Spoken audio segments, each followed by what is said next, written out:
The Nikon Z8 is basically the camera that many people have asked for. It's essentially a Nikon Z9 in a smaller and more lightweight body.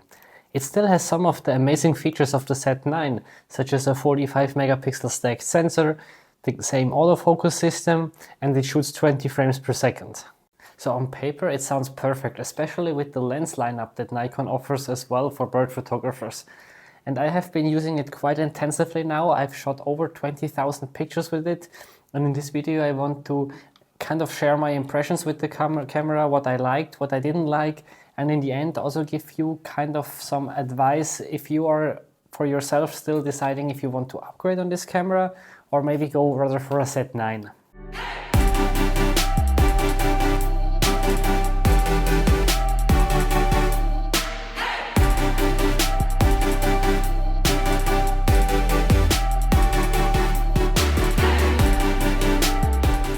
The biggest difference compared to the Z9 is the size and the weight of the camera.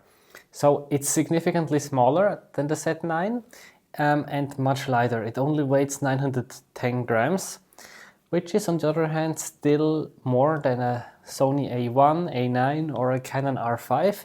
And it's also still bigger than an R5 or a Sony A1. For me it fits quite nicely in the hands, however I also don't find the R5 too small. However, if you have a bit bigger hands, you will probably prefer the bigger size of the Z8. The button layout is luckily also quite similar to the one of the Z9. As usually I basically ignored the buttons that I have here on the top left because if I'm hand holding a big super telephoto lens, I cannot just not reach them. But there are quite some buttons that I can easily reach with my thumb, with my index finger here on the top next to the shoulder display, and the two function buttons that I have here that I can reach with the middle and the ring finger. Of course, the camera also features a joystick for moving the autofocus point around very quickly, and two dials for changing shutter speed, ISO, aperture or exposure compensation. So one here at the back that you can move with your thumb and one in the front. I would have preferred to see a third wheel because I feel like two wheels always slow me a bit down because I usually shoot in full manual mode. So I want to be able to quickly adjust ISO, shutter speed and aperture. And it's not a big thing to press this ISO button and then turn the wheel, but it's still a bit slower than just having a dedicated third wheel as the Canon camera bodies feature. The card slot is a bit different than with the Z9. It opens a bit easier. And most importantly, it features only one CF Express card that is backward compatible with XQD and one SD card slot. Personally, I prefer the setup of the Z9 where you have two CF Express cards because if you want to write the files redundantly, here the SD card slot will just really slow you down, especially if you do a lot of bursts with wildlife. On the back, we have basically the same screen as with the Z9, so you can tilt it up, down, and of course the same if you want to shoot vertically, it also goes up and down. So the only downside I can see here is that you cannot tilt it forward if you want to film yourself, as I'm doing right now. However, for wildlife photography this is not important, and what I really like about this design of the display is that it kind of stays on the optical axis, if this makes sense. So I don't have the display, if I tilt it up, side from the camera, so it makes it easier to kind of follow your subjects. However, I use the viewfinder much more than the display, and here we have the same viewfinder as in the Z9 with 3.7 million pixels. It's rather low resolution for a high-end camera in 2023. However, I don't have many complaints about the viewfinder. It still looks crisp and sharp, it's very large, the color looks nice, and what I like most about the viewfinder, which is linked to the stacked sensor that we will get to in a minute, is that it offers blackout-free shooting. So if I'm doing a burst of pictures, I don't have a blackout, like a black frame in between. I see constantly a live image, so the viewfinder behaves the same if I take pictures or not. I just see some white bars across at the edges of the frame indicating me that I'm actually taking pictures. Whereas with cameras with a non-stacked sensor, you always have a short blackout. And not having this blackout just means that you can track birds much more easily, especially if they fly a bit erratically like swallows or swifts. So let's get to the heart of the camera, which is the sensor. As I said, it's the same 45 megapixel stacked sensor that the Z9 has. The good thing about the stacked sensor is that you have no rolling shutter. So no more distorted wings of the birds, no more distorted trees in the background if you were panning a bit quickly. And also you don't have any distortion if you are shooting handheld with the image stabilizer on, because this happened to me a couple of times with the R5 and even worse with the R7. I was also quite happy with the image quality. The files looked nice from the colors, the noise was also good. The very high ISO pictures, I obviously denoised them a bit, because sometimes you just need to push the ISOs if the sun is already going down and you still want to take some pictures in flight. So you can see here this turn I shot with 10,000 ISO. I quickly ran it through DxO Pure RAW and you can see that it cleaned up very nicely. It still preserved the details. Colors still look good. If you want to try the DxO Pure RAW 3 for free for 30 days without a credit card, I put a link down in the video description. Since the camera has this amazing stacked sensor, Nikon actually didn't put a mechanical shutter, the same as they also did with the Z9. The camera still has a shutter shield, which is very useful because it can prevent dust coming into the camera when you're switching the lenses, but for photography you only have the electronic shutter. For me, this is not a downside at all. I like the electronic and quiet shutter. And one advantage of the electronic shutter is that you can set the shutter speed up to 1/32,000th of a second. In the beginning I thought that's not really useful for wildlife photographers. I mean, maybe if you do portraits outside with a 1.4 lens, you might need this, but we always have too little light on the sensor, right? Actually, I had quite some situations where I was happy that I could choose at least a 10,000 or 16,000th of a second, because if you shoot backlit and there are some flares in the water, you can quite easily still overexpose the image if you shoot at f4, ISO 100 and 1/8000th of a second, which is often the maximum that like more normal cameras with mechanical shutter allow. So I was very happy about this feature. And here you can see some of the favorite pictures that I took with the Z8.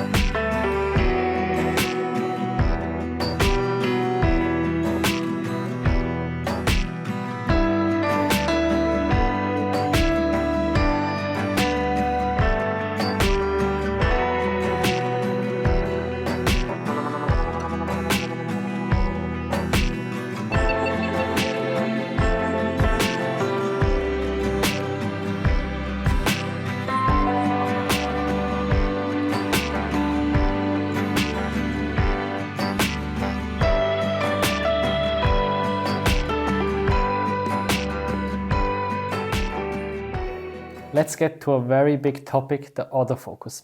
As you might know, I was not completely happy with the autofocus of the Z9 when I tested it in February. While the tracking was very good, I always had the feeling that the R5 is just recognizing the subject much better. So I was kind of eager and interested to test this one. As I said, I shot over 20,000 pictures with it, very different situations, mostly birds, maybe a few hundred were mammals, but most of the pictures were birds.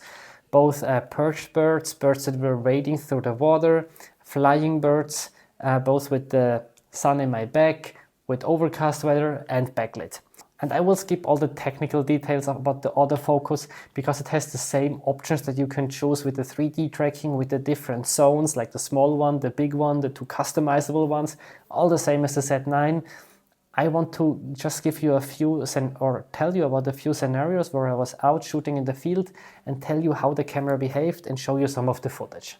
So I had a nice encounter with a Dunlin in the early morning light, so the sun was in my back. There were some small clouds, so sometimes it was a bit more overcast, and the Dunlin was just walking along the shoreline looking for food.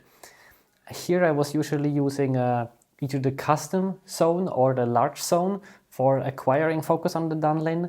And then if I wanted to be a bit more flexible with the image composition and move it a bit more to the side, I just handed over to the 3D tracking on the camera, which I assigned to the AF on button. By the way, if you're interested, subscribe to the channel. I will do a setup guide of the Z8 very soon. So in this scenario, the recognition worked quite well and the tracking was perfectly. The camera was never distracted by any small elements in the foreground or background. I was very happy with the results. Basically, all of them were sharp. But to be fair, this was also a rather easy scenario. So I challenged the camera a bit more by visiting the same spot again, but this time in the evening, so when I had backlit. And backlit is always harder for all cameras to focus. Here I proceeded the same way. I used a bit smaller zone and then sometimes handed over to 3D tracking. Here I really enjoyed using the starlight view function of the Nikon cameras because it helps me to better see where the bird is moving, how it's moving, helps me with the image composition and also the autofocus. I find I have better control over it. And even here the camera was performing very well. It basically tracked the bird with almost no problem, and I would say here it performed definitely better than my R5. Another day I was again laying on the ground and I saw some stilts in the water, so I took some pictures, and then I noticed that they were having some territorial fights, I would say. And there was always like one stilt coming and attacking, and sometimes there were 3 stilts in the picture. So if you lay on the ground and you wait and want to try to acquire a stilt in flight and track it, it's rather hard. So I kind of focused on the stilt that was more or less stationary, waited until another stilt came to attack, and then basically tried to track it and follow it when it flew off. So here I used a smaller zone to kind of focus on the stilt, because with a bigger one the camera would sometimes just go to the background. Here I was a bit more disappointed, but I used a smaller zone, this was fine, and afterwards handed to the 3D tracking. Why? Just because once the stilt was taking off, it was hard to keep it in this small zone, and with the 3D tracking it tracks it all over the frame. This worked very well. I was actually positively surprised because the stills were a bit flying towards me, so not an easy situation for the camera, and since I was laying on the ground, I was also not so smooth and perfect with following the bird. Still, the autofocus delivered very well. So then I wanted to push it to the next level, and I tried to take some pictures of terns and swallows in flight. And here I was really struggling with the camera. I tried different sizes of AF zones, but the camera would just not detect the eye of the bird, or it would take too long to detect the eye of the bird, and the camera would just often focus on the background. I was using the pre-focus a lot, or just manually changing the focus ring a bit, but preferably just using the pre-focus, and still the camera often grabbed on the background. So I was not completely happy with the performance. I came back the second day, and I was a bit desperate because it was still not working as I imagined. And then I did something which was a bit crazy in my mind, but I thought I'd give it a shot. And I switched to the automatic autofocus selection, so where I can select the autofocus point in the whole area. And to my surprise, in this scenario, it actually worked better. I had a higher chance of the camera picking up the subject. And as soon as it picked it up, I just saw like 2 or 3 squares because it detected the subject, but I think not as a bird. This is why there was several squares. And then I moved over to the 3D tracking, and then the small 3D tracking square was basically following the subject over the frame. And this worked quite well. Once it had the target, it would not let go. Even if it was for a moment behind some reeds, it was still sticking to it, and I had some excellent shots. However, I still had the feeling with my R5 it was easier to initially lock on the subject. And I also need to say that this automatic selection worked quite well in this very scenario, but if the birds were even a bit farther away, it didn't work at all, or then I had some bigger birds coming in front of a different background, and I also needed to switch back to the smaller zones. So I just had the feeling it's a lot of switching around and a bit figuring out which zone works best. Some people suggested to use the spot autofocus for initial acquisition of the focus. And I agree this can be a nice way. I also do this with the R5 sometimes, because also the R5 sometimes it goes on the background. But this only works if you have more or less stationary subjects. A swift or a swallow in flight, I'm sorry, I cannot hit it with the small spot autofocus field and then hand over to the 3D tracking, or on the R5 then hand over to the eye tracking. It's just not possible there. I need to use a bigger zone to begin with.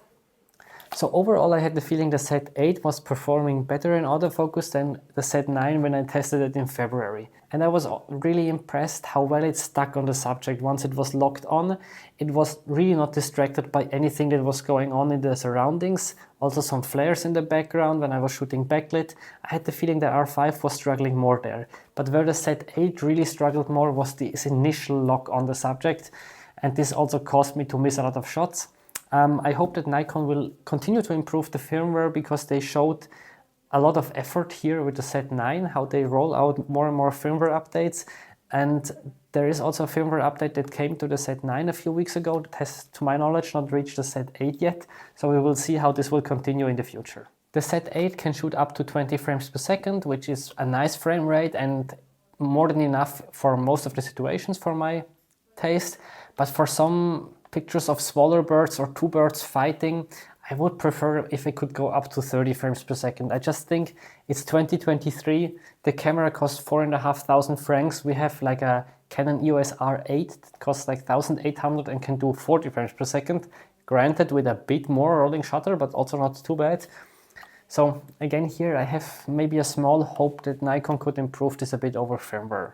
Of course, you have options for 30, 60, or I think even 120 frames per second if you use JPEG with some crop modes, but to be honest, this is not really interesting for me. The camera also features this pre-capture, where it basically starts taking pictures the moment you half press the shutter button, and then if you press it completely, it starts taking the pictures from there, plus keeps this 1 second before that was kind of stored in the buffer.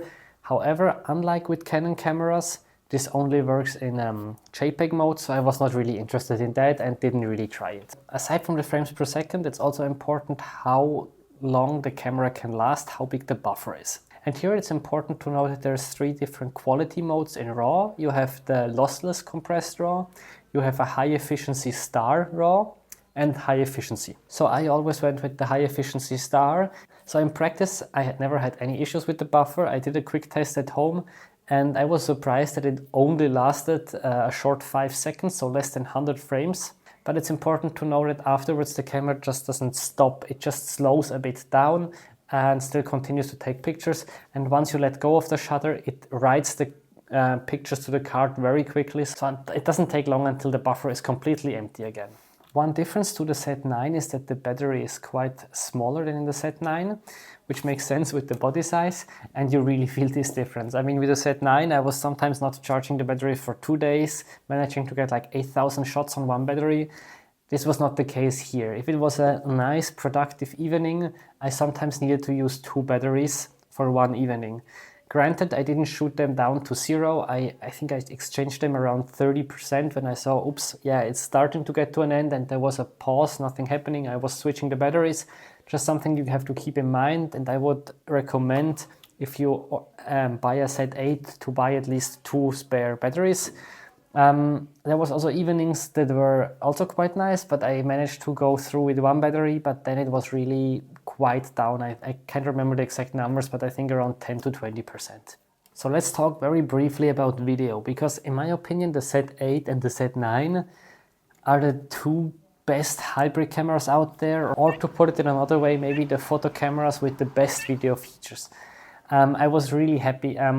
I was shooting in southern France. I never had any issues with overheating, but I also think this is not so relevant for nature photographers, because if I take a video clip of a bird, it's maybe 20 seconds, maybe 30 seconds, maybe a minute, but not 1.5 hours straight through. I was shooting a lot of 4K 120 frames per second, and what I really appreciated was the amazing image stabilization that you get with these Nikon cameras, with the Z9 as well, in conjunction with the 600mm f4 with the integrated teleconverter. At 840mm I was shooting handheld, and I think it looks quite stable. The autofocus also works amazingly well in videos. Sometimes I have the feeling almost better than in the pictures.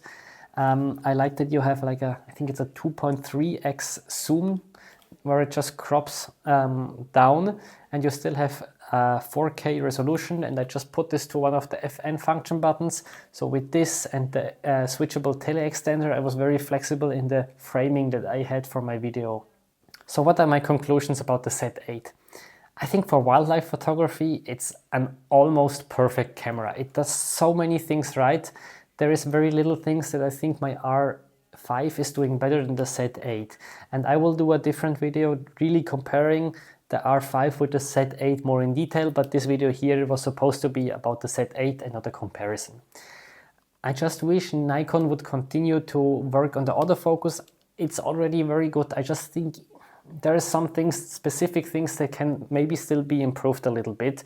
It could also help if you had a focus limiter that it could be set in the camera, so that I could say the camera should only look between 10 and 30 meters for the focus, because with the Z600 it only has a focus switch either the whole range or 10 meters to infinity, but nothing like 4.5 meters to 20 meters or something, that if I have swallows that are rather close, it would prevent the camera from actually focusing on the background. So I think maybe there is a workaround in firmware, and I'm quite confident that Nikon will continue to work to improve the firmware of the Z9 and Z8.